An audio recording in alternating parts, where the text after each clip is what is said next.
তো কোরআনের বসন্তকাল বলা হচ্ছে রমজান মাস। আবার কোরআন শরীফের অন্য স্থানে আমরা পড়ি ওয়া ইজা তুলিয়াত আলাইহিম আয়াতুহু জাদাতহুম ঈমানা।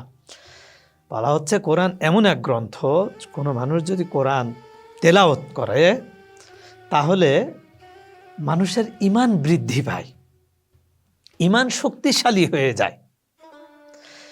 কোরআন শুনলেও ঈমান শক্তিশালী হয়, কোরআন পড়লেও শক্তিশালী হয়।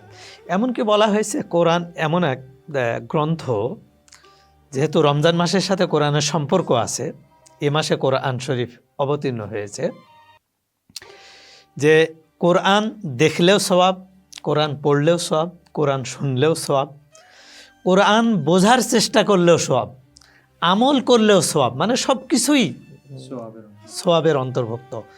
তো কাজেই আমরা সেক্ষেত্রে আল্লাহর সন্তুষ্টি অর্জনের জন্য, আল্লাহর নৈকট্য অর্জনের জন্য রমজান মাসে ইস্তেগফার পড়া, ঈমানকে শক্তিশালী করা, দৃঢ় নিয়ত করা এবং আল্লাহর সাহায্য কামনার জন্য নিজেকে প্রস্তুত করা। ইয়াকা না'বুদু ওয়া ইয়াকা নাস্তাঈন, নামাজে দাঁড়িয়ে হে আল্লাহ আমি তোমার ইবাদতকারী করি, তোমার কাছেই সহযোগিতা চাই।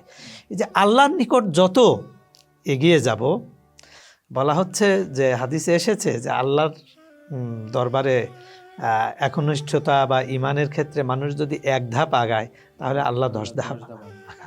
মানুষ যদি হেঁটে যায় আল্লাহ দৌড়ে আসেন।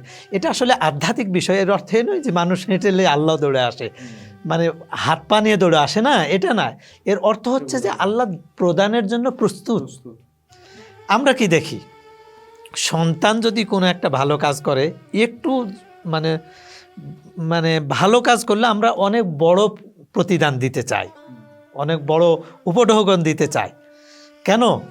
পিতা সন্তানকে ভালোবাসে, মাতা সন্তানকে ভালোবাসে, হ্যাঁ উৎসাহিত করে। তো আল্লাহ তো মানুষকে অত্যন্ত ভালোবাসেন, বান্দাদেরকে ভালোবাসেন।